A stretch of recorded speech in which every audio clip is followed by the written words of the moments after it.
Today, we are ranking and tiering our top 12 quarterbacks for the 2026 fantasy football season. Welcome into the Lineup Football Show. I'm Mitch Anderson. I'm Justin Mello. And before we jump into things, make sure to drop a like, hit that subscribe button, and comment your own picks down below for quarterbacks. Let's jump in with a big shock at number 1. Let's talk Josh Allen. I'll let you start. I know you are the king of the Josh Allen stats. Thank you. I appreciate that. I have to get my rant here. Not that people need to be convinced to take Josh Allen as the first quarterback off the board. That's changed my mind. Yeah, that's sort of common sense. But I feel like a broken record saying this. I've said it so many times this offseason already and on this podcast, but I feel like I say it every year too, and it just falls upon deaf ears. Josh Allen is the best bet you can make in fantasy football every single year. The last 6 years, he's been the quarterback 1 4 times. The 2 years he wasn't, he was the quarterback 2. And in those years, he was a significant bump over anyone below him. He is truly the best lock in fantasy football to give you a tremendous positional advantage. To me, he is what Rob Gronkowski and Travis Kelce were in their primes at tight end for fantasy. That's a great comparison. But where did we take them? Late Oh my God, we were first. taking Gronk at 4th overall? Yeah, and I'm not saying we necessarily should be doing that for Josh Allen, but I'm kind of saying if you want to take him with your late first, do it. He gives you that much of a positional advantage. I mean, look at last year, for example. A lot of people in the late first were taking, I took freaking Justin Jefferson. I also took Derrick Henry. And, you're taking guys like Malik Neighbors and Brian Thomas Jr. And it's you're getting boat raced by the guy who took Josh Allen a full 15 picks after that. And sure, in that range, guys were taking Puka Nacua and Amon-Ra St. Brown. But when you take a running back or receiver, there's so many busts, and sure, you could hit big at a more important position in fantasy, but you also could just get the safety of knowing Josh Allen is going to win you the positional battle every single week and feel so safe about it. He's not only my number 1 quarterback, I think he's the most undervalued player in fantasy every single year. Yeah, it's very hard to argue against. Josh Allen's also, I think, the guy that you can pick and guarantee yourself you're going to get that one absolutely nuclear week. Yeah. I was on the wrong end of it this year, got absolutely wrecked, so that wasn't fun. But man, I don't think there's much to say outside the obvious, which is that we look for dual threat quarterbacks. That's kind of the name of the game now in fantasy football. And he has been by far the most productive in the league from a fantasy perspective. And there's no reason systemically or specifically with Josh Allen why that would change in Buffalo. So this is full steam ahead. Josh Allen, number 1. I actually have to agree with you. If you want to take him at the back end of your first round, early second round, just because you want to lock in that quarterback, yeah, do it. I think in best ball this year, I'm going to be attacking the elite quarterbacks. Last year, I made my money going after those late guys. I was big on Drake Maye. Unfortunately, I was also big on Justin Fields, so a lot of those lineups didn't go as well, but the Drake Maye stuff went well. I think this is the year that everyone's going to be hunting for the Drake Mayes, and maybe it's just Josh Allen right in front of your face. Yeah, I think that's a really good argument for a more holistic approach for how you attack the quarterback position, which is something I agree with. Take Josh Allen as high as you think you'll need to get him. And if you don't, maybe you do wait a little bit, because I kind of view Josh Allen as a tier of his own at this point. I kind of want to just put him in the tier by himself. Well, let's put a little star. We'll animate a star on right now, because Josh Allen's these guys are in the S tier, but Josh Allen's in a league of his own. Yeah, definitely. Let's jump to our second quarterback in this tier, though. Number 2 for both of us. We're pretty aligned before we completely fork off in the back half, but that's Lamar Jackson. I am getting infamous for saying this about so many players. Add it to the list with Brock Bowers and Bucky Irving. But I think Lamar Jackson's just one of those guys who wasn't healthy last year. 100%. And I don't want people to panic or overreact. The pieces coming out about, was Lamar Jackson ever really that talented? Listening to actual NFL players talk about Lamar Jackson, he is so incredibly not only talented, but his play style is so unique and something that the game of football has never seen before. I just think that last year he rushed himself back because it was a team that needed him. and they were trying to get into the playoffs. And a full offseason of rest and recovery, I think we're going to see Lamar Jackson like MVP caliber performance again. We're super aligned here. I emotionally want to be anti-Lamar Jackson because the league we're both in. Burned. I got burned. I've drafted him twice in that league, and they were both years he missed significant time with injury. So it sucks, but I'm right back in because you're right. It was injuries. Even when he came back, he was not healthy. If he can go into next year healthy, he's still only 29. The mobility should still be there. It's not like he's like 34 years old and it's like, all right, well, his legs are going to be gone. No, he's still going to be the same Lamar. New offensive play caller, largely unproven in Declan Doyle, but he comes from the Bears, from Ben Johnson. So hopefully he can bring some of that magic over with him, some of that offensive genius. I'm right back in on Lamar Jackson. If you're worried about the injury, sure, I guess that's like maybe somewhat fair, but I'm really not all that concerned. And when he does stay healthy, I talked about Josh Allen, like how safe of a bet he is.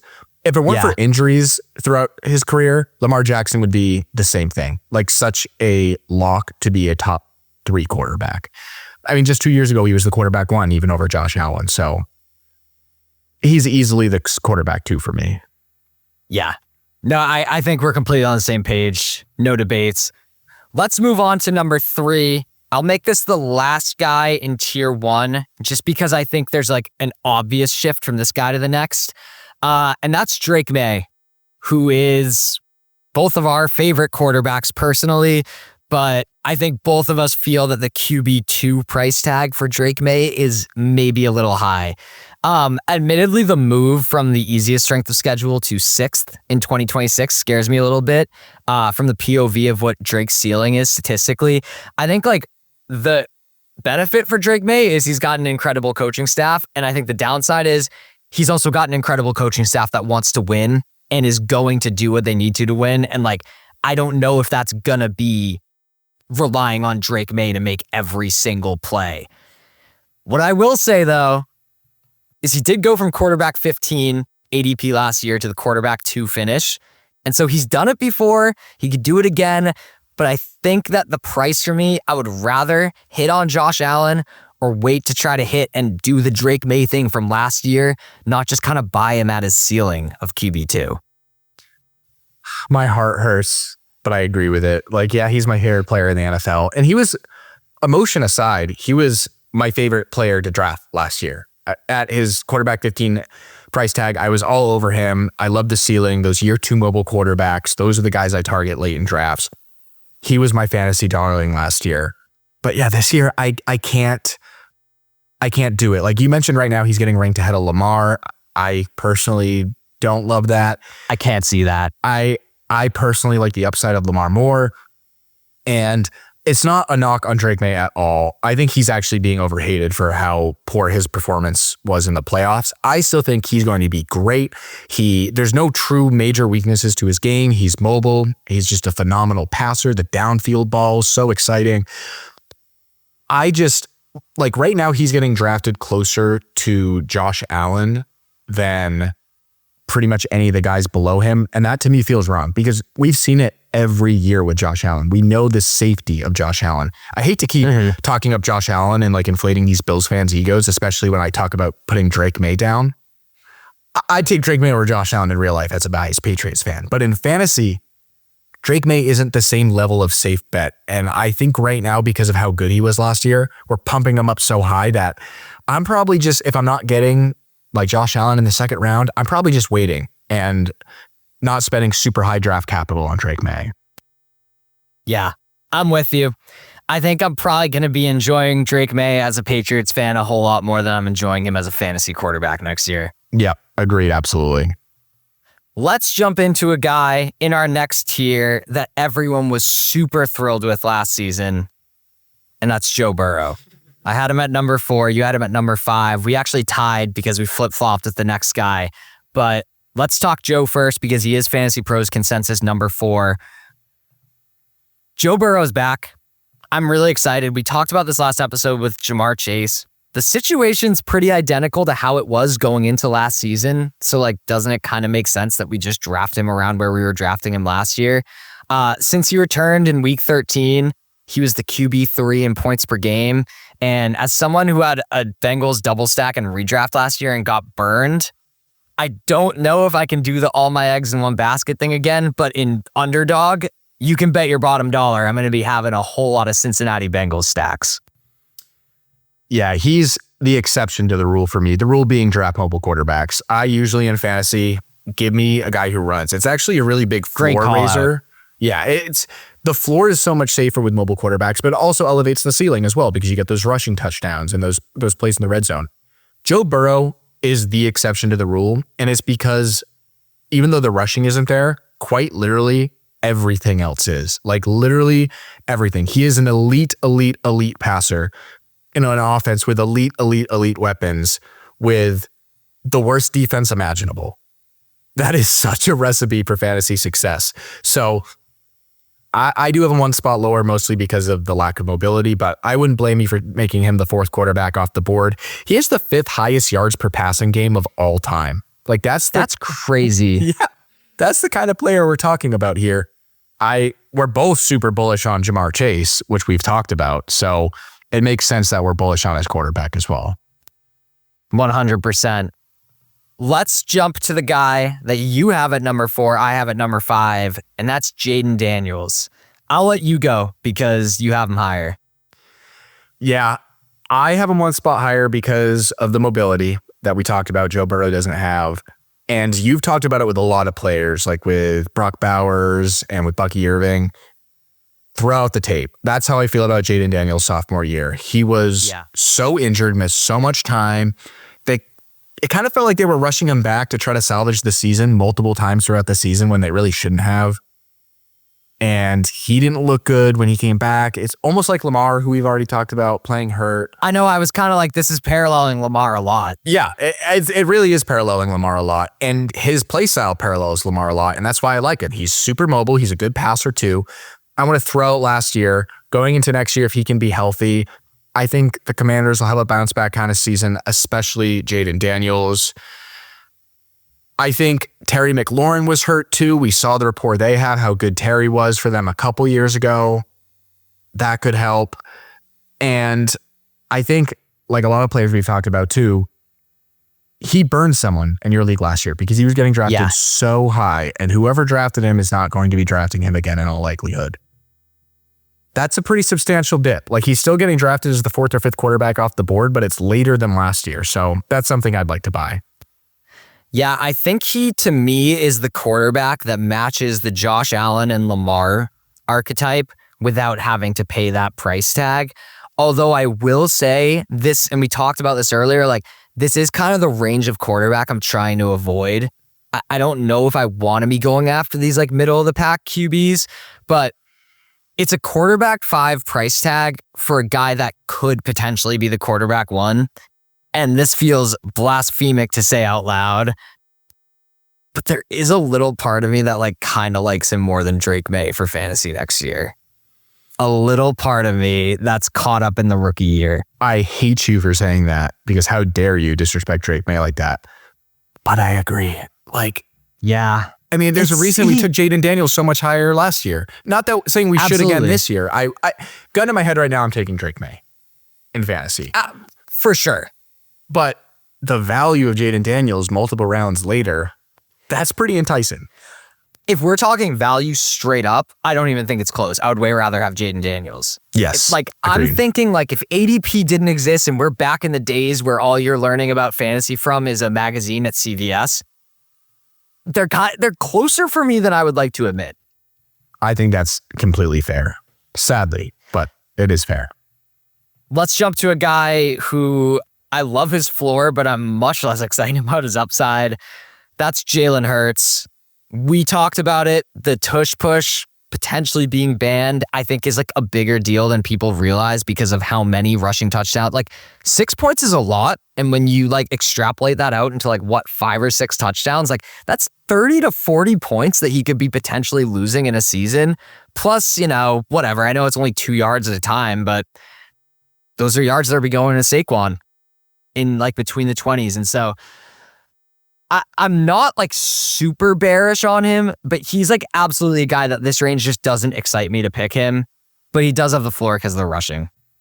Yeah, we're kind of in that mucky mid quarterback tier that I probably won't be drafting a lot of guys from, including Jalen Hurts. Maybe if he falls in drafts. But yeah, the tush push. He was a tush push merchant. Not anymore.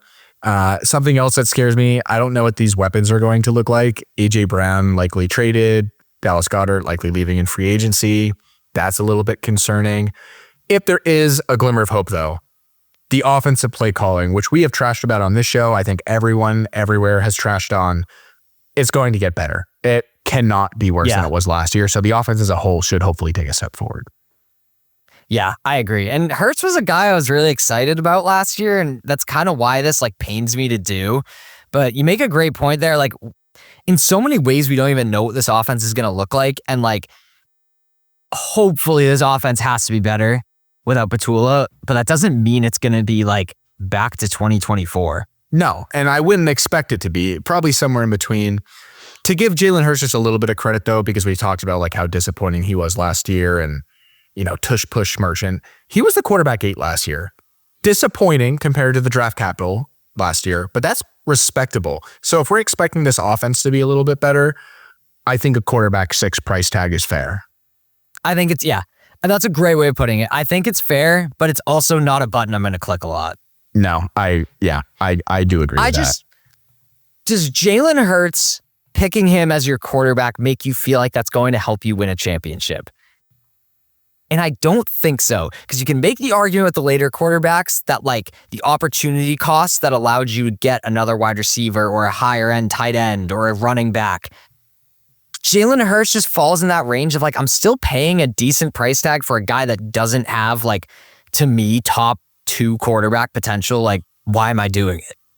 Yeah, and that's my draft philosophy as well. It's not even necessarily a negative reflection on Hurts versus some of the other quarterbacks around him. It's just, I would rather wait and get a much cheaper quarterback that I think has a similar ceiling, even if a lower floor, and instead spend those middle round picks on receiver or running back depth or something like that.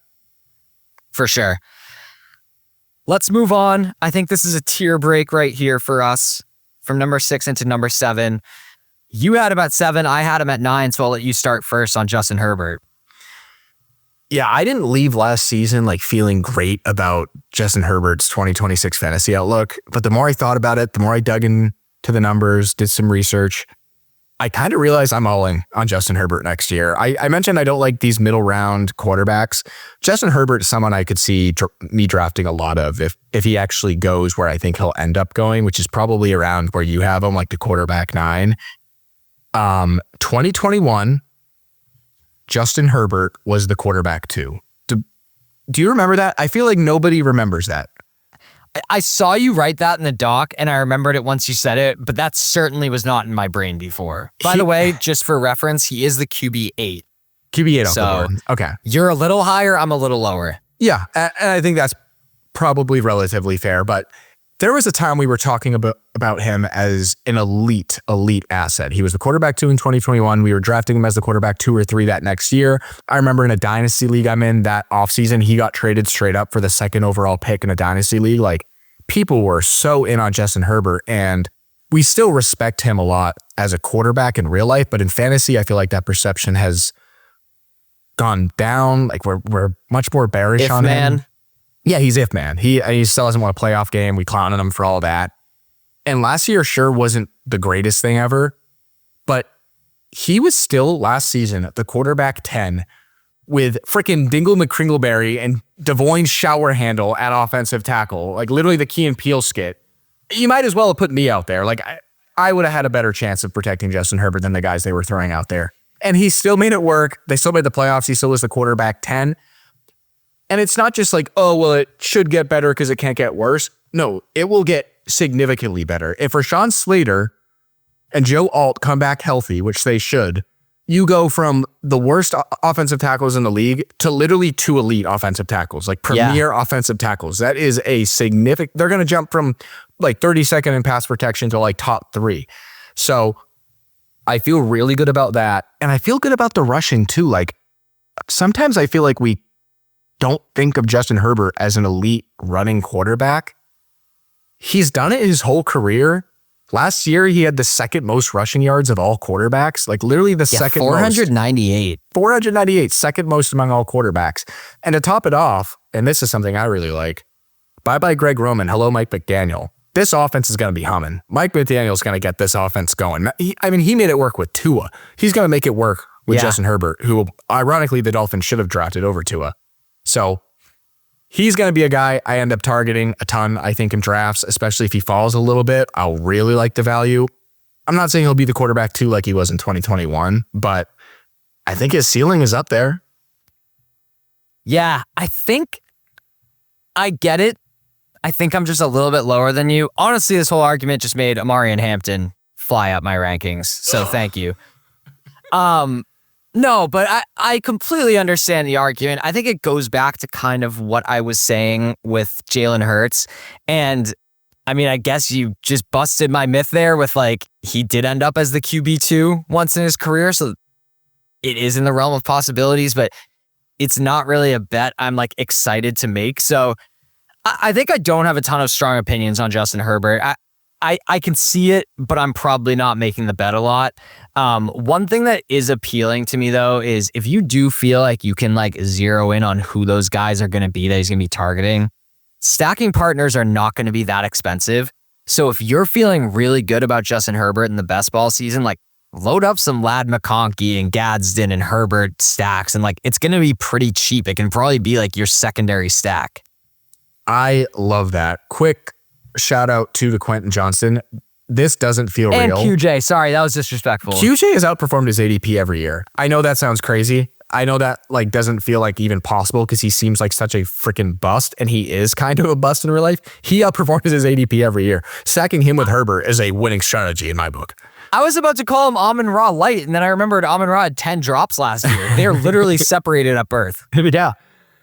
Oh. Except Quentin Johnston, instead of the wide receiver 3 every year, it's like the wide receiver 30.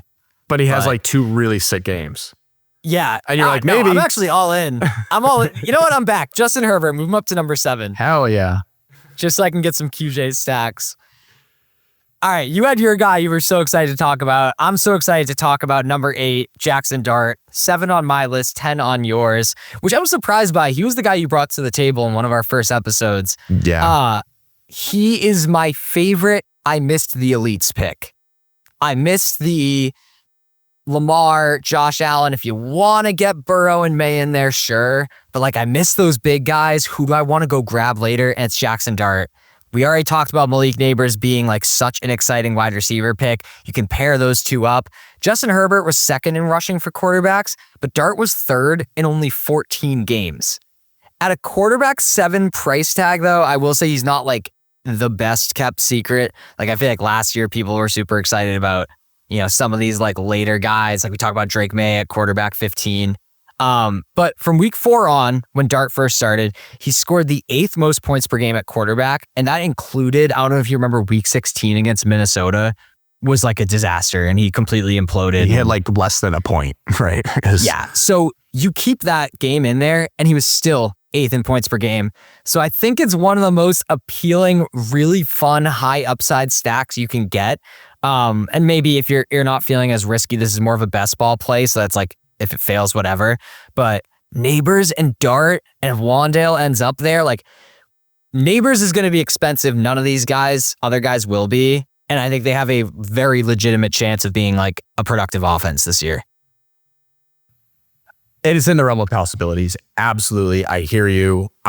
You actually mentioned on a previous episode, I kind of talked up Jaxson Dart as someone to keep your eye on because these 2nd-year mobile quarterbacks, rookies who had over 400 rushing yards, always outperform their ADP in year 2. So Jaxson Dart is someone I thought I'd be all over, but then you also mentioned that price tag. I know. That is what scares me. I think it's a fair shot to take at quarterback 10, which is where I have him. Quarterback 7, all of a sudden I'm like, are we doing the 2nd-year receiver thing again now with 2nd-year mobile quarterbacks? Like, it's not a bad take. There's a long time we were taking these 2nd-year receivers too low, then we pushed them up too high. I'm a little worried, and if I may, I have quite the rant on Jaxson Dart here. And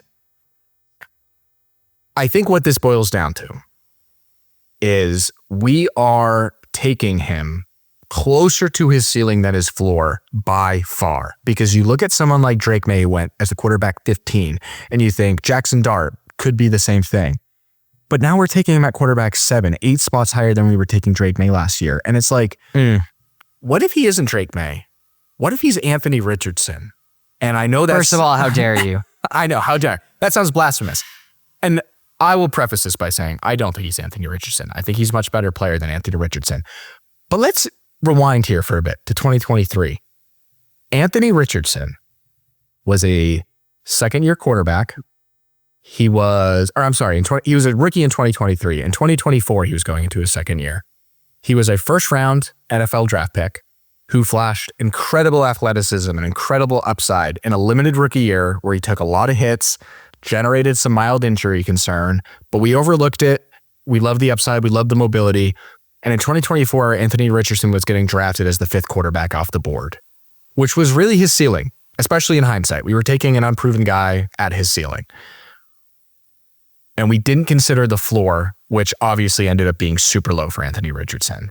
Again, I don't think Jaxson Dart will be that same thing where the floor is super low.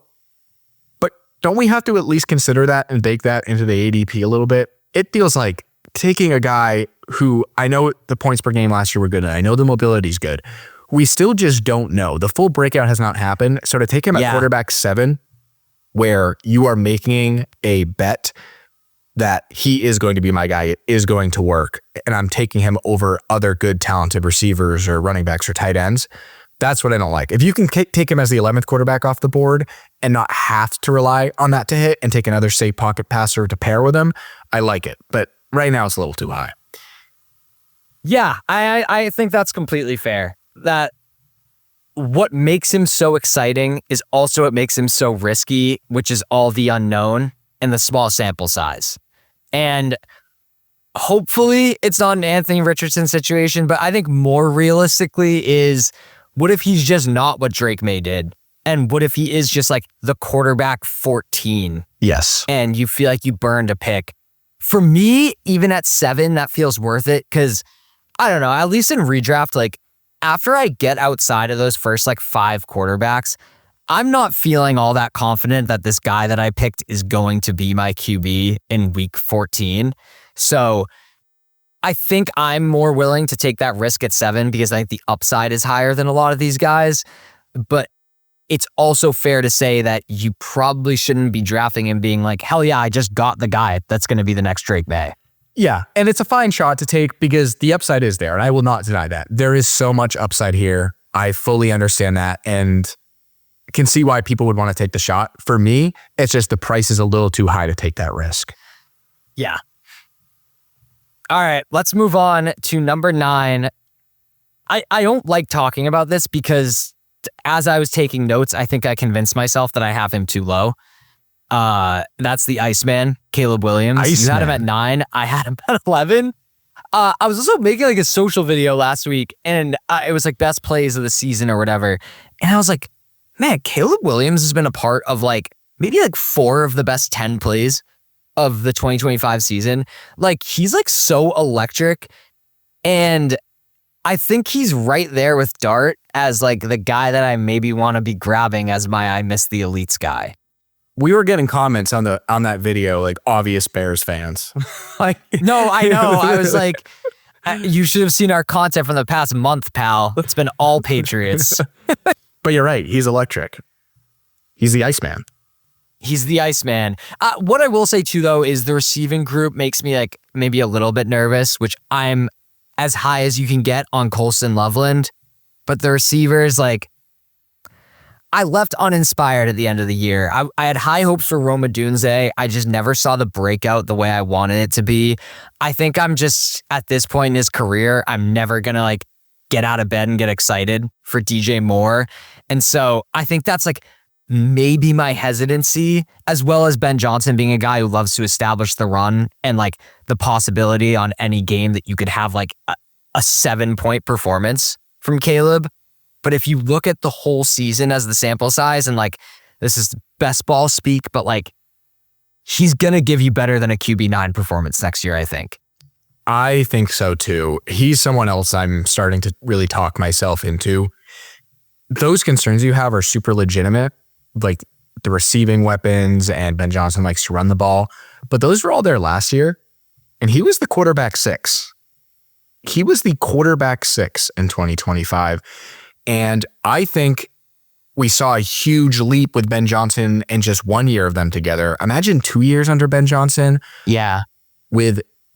Caleb Williams was considered a generational prospect. I mean, the arm talent is incredible. It's super inconsistent. He has major accuracy issues, but yes, it's getting better. He's working on it, and he can make throws that maybe only 1 or 2 other guys in the entire world can make. So elite talent. He can run the ball too. He had 388 yards and 3 touchdowns on the ground last year. I think there is a lot of upside there, especially season long, like you mentioned. It may not come week to week, but he's someone else I think I could see myself drafting a lot of, as, the 10th, 11th quarterback off the board and feeling pretty good about it. He's valued at QB 12 right now. I think that shifts. I have a really hard time imagining that he's still getting drafted as the QB 12 come like August. But for the rest of you sickos that are going to be drafting best ball teams in like April, like dig in. Let's go. Let's get that Caleb Williams exposure up. Yeah. Well, I think we're both on the same page there. Absolutely. I'm trying to be freezing all summer long with the Iceman. All right, let's move on. Number 10. This is our biggest discrepancy, I think, on any of these episodes. I actually ended up moving him up a spot because I was like, Jesus, maybe I was a little too harsh. Patrick Mahomes, number 8 for you, number 12 for me. You had a note in the doc that you wanted to hear my argument, so I'll start. I would not be shocked if Mahomes rushes himself back and he is just simply not ready at the beginning of the season. And here's why I think that's such an issue. We've been talking so much from best ball, but like, let's talk redraft. Although he's not known for being like a rushing QB, he is. A lot of his points last year came from his rushing ability, and part of that was like the weapons just weren't there. But also like his mobility in the pocket is another huge part of extending plays and like making something out of nothing. And like that's kind of the Mahomes magic. And my worry is you draft Patrick Mahomes here at like the QB 8, and all of a sudden by like week 4, you've gotten nothing and it's all duds and you're trading Mahomes away for whatever the name value will get you. Where I think you have a better shot at some of these other guys of like seeing if they can pop off. And I honestly think you could go and try to grab Mahomes from the disappointed manager in like week 4 or 5. And of course, Patrick Mahomes, if there's anybody in the league who has the access to the resources that would allow him to be healthy by week 1, it's probably Mahomes. But I think I have Jayden Daniels in my head. I think I have Lamar Jackson in my head. And these guys are like, yeah, I'm good. Let me get back out there. And they don't look anything like themselves. So I had him at 13 and I moved him up 1 because I was like, that's a little crazy for him to be Patrick Mahomes and be outside of the top 12. But he's right at the end for me. I think your one major concern is the one concern I have as well, which is how healthy will he be with that torn ACL? I feel a little bit better about it than you, I think. He's got a full off season to heal from it. He's obviously super motivated. Hopefully that doesn't bite him in the ass because he rushes himself back too quickly. But I think he'll be good to go for week 1. And I think he'll be feeling like himself, hopefully within the first month or 2 of the season. But overall, I think there's a lot of promise there. The one thing I looked at that kind of blew my mind, but made me feel really good, is despite how much the Chiefs struggled last year, and they were outside of the playoff picture, like literally the whole year, and the offense seemed broken, Patrick Mahomes was the quarterback 2 overall through week 15. Weeks 1 through 15. That is pretty nuts. I'll admit that's pretty nuts. He was the quarterback 2. Didn't feel like it, but he was. So that makes me feel a lot better. He does have good mobility. It has been part of his game, like you mentioned, just moving around in the pocket. He was actually 5th in rushing last season among quarterbacks. That's something I do see dropping because potentially of the ACL, but hopefully he can still move around a little bit, get some rushing yards, rushing touchdowns. And another thing, and I know you may not be super aligned with me here, but he's got Rasheed for a full season. He didn't have Rasheed the first half of last year. And you know I love Rasheed, right? Rasheed is the key to this whole offense, I think. I mean, obviously Patrick Mahomes is the real key, but in terms of a weapon, it's Rasheed. So I think that all helps Patrick Mahomes. I think if he's good to go, I'm not like super hot and bothered, excited to hit that button as like the 8th quarterback off the board, but I think it's a fair price to pay. One of us is going to get, if we're feeling the same way in August, one of us is going to get burned so bad by the Chiefs. Either you're going to go all in and they're going to be like awful and you get burned, or I'm going to be completely out and every team is losing because I didn't have a piece of the Chiefs offense. You know, we call that an emotional hedge. As a non-Chiefs fan, which means I hate the Chiefs, similar to how non-Patriots fans hate the Patriots. If they miss the playoffs, I take joy in that. But if they make it, I at least want my fantasy teams to have success because of it. Meanwhile, I have all my chips on the table. Yeah. I'm either happy or I'm so pissed off. Dangerous game to play. All right, let's move on to number 11. Talked about him earlier this offseason. Number 10 for me, number 11 for Mello, Trevor Lawrence. I'm buying in hard here. There's no shot he replicates the rushing upside and touchdowns from last season, but I don't think he necessarily has to at what you're paying for him. I think he's going to have another great season with Liam Cohen. QB9 price tag, but the QB4 last year. And from week 10 on was the QB1. I believe, and hopefully I don't butcher this stat, that in the fantasy playoffs, it was the most points ever scored in the modern era. We just got the news Travis Hunter is supposed to be playing full-time corner, part-time wide receiver. Yeah.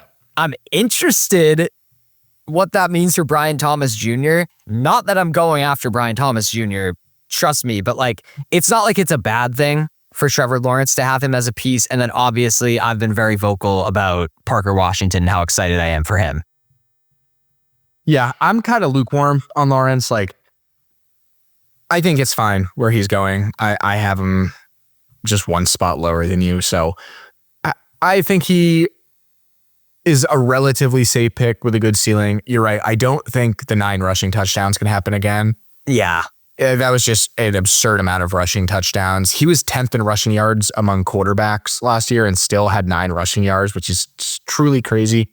Admittedly, part of that is because they decided to just start using him like Josh Allen in the red zone, where it's like anytime they're inside the 5, it's a Trevor Lawrence run. There still is touchdown upside. I'm not fully convinced. Part of me has like that 2023 season still in my head, where 2022, the back half of the year, he was incredible. That was his second year in the league. It seemed like a breakout. He was getting drafted super high in fantasy in 2023, and then he just sucked. And it's like, what if that happens again? I'm not too worried. Liam Cohen, I trust. The price tag isn't out of hand going into 2026. So I think it's a fine pick to make. I'm kind of lukewarm.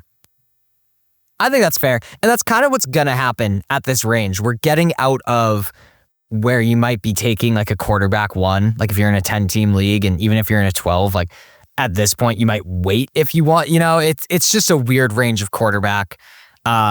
So let's move on to our last guy, number 12, maybe the epitome of the weird range of quarterbacks, Mr. Dak Prescott. I have him at 13. You have him at 15. So much of this, like Bengals light, good quarterback, great weapons, awful defense, exactly what you want. He's quietly the quarterback 5 last year. He was originally the one I had over Mahomes, but Dak Prescott over Patrick Mahomes on any list just felt so disrespectful. So if you love great offensive weapons and dog shit defenses, Dak Prescott is your man. Yeah. Those two teams you talk about, like the Bengals and the Cowboys, those are the only 2 true pocket passers on our list. And it's because of exactly what you mentioned. They're good passers with great receivers and horrible defenses. It's just a great formula. I have him at 15, so I have him lower. That is fully baking in me thinking George Pickens won't be there. If George Pickens is there, Dak Prescott moves up without a question for me. Who would you put here? Who would we put here if George Pickens goes? Because I'd probably move him down too. This is probably where we start talking like Brock Purdy, Matthew Stafford type of guys. Yeah, how about Matt Stafford? You mentioned Dak was sneaky quarterback 5. Stafford was the quarterback 3 last year, and we had him outside of our top 12. And none of us care. So I saw that, and when we were working on our lists, I had Stafford in at like quarterback 9 originally. Because I was just like, I just think this is where he's going to be. And then I just kept looking at guys and being like, I think I want to move him above and above and above. And all of a sudden, like Stafford had been pushed down to like the quarterback 15. But like, oh my God, honorable mention. You could be getting another crazy value with Matthew Stafford. The problem is he runs less than any quarterback in the league. Obviously, Yeah. that's big. Statue. And it's just hard to bet on guys repeating passing touchdowns. It's like the least sticky stat. Like Baker Mayfield was the perfect example in 2025 where he led the league the prior year. Especially when the Rams threw it from the 1 yard line, like every freaking play. It was like a fade that's a to good point. Devontae That's a great Adams. point. That's not going to happen again. He's not going to have that many touchdowns. You're not going to make up for it on the ground. So Stafford's been in the league forever. Do we actually think he got significantly better in 2025? Or was it just the touchdowns came and the offense was clicking and he'll still be good. You can still take him. I actually like what I would do personally is if you punt on quarterback and you wait on a guy like Dak Prescott or Matt Stafford, pair him with like your last round pick, a guy who's otherwise going undrafted, who's mobile and at least has more upside, like a Malik Willis if he's starting somewhere next year, or a Kyler Murray if he gets traded. Like you can cut him I've talked after about 2 Kyler weeks. Murray already. Yeah. Like, And they're dirt cheap. I wouldn't want to take him and only him, like a Kyler or Malik, and only them or another risky quarterback. I would like to pair them with like a Stafford or a Dak so you have a really good safety net. yeah, a couple of guys that you can grab in your redraft. These guys are 1,000% undrafted. Baker Mayfield. Daniel Jones is probably not going to be healthy. Sam Darnold.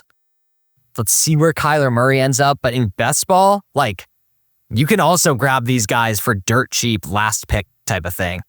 That's what I love to do. That's what I Baker typically maybe do. not. No. Yeah. But I mean, Baker, good example of these mobile or these pocket passers like being hard to predict, because last year we were taking him as like the quarterback 6. Yeah, I want to say he's the quarterback 6. And I would like to say he was probably the fantasy community's biggest, like, don't pick him there. And they were right. Sometimes groupthink works. Yeah, 100%. On that note, that is it for our top 12 quarterbacks. If you enjoyed the video, drop a like and hit that subscribe button and comment some of your opinions on our picks. And then next episode, we will be hitting our top 12 tight ends. Mello, we miss anything? There, we got it all, brother. All right, we'll catch you guys next time.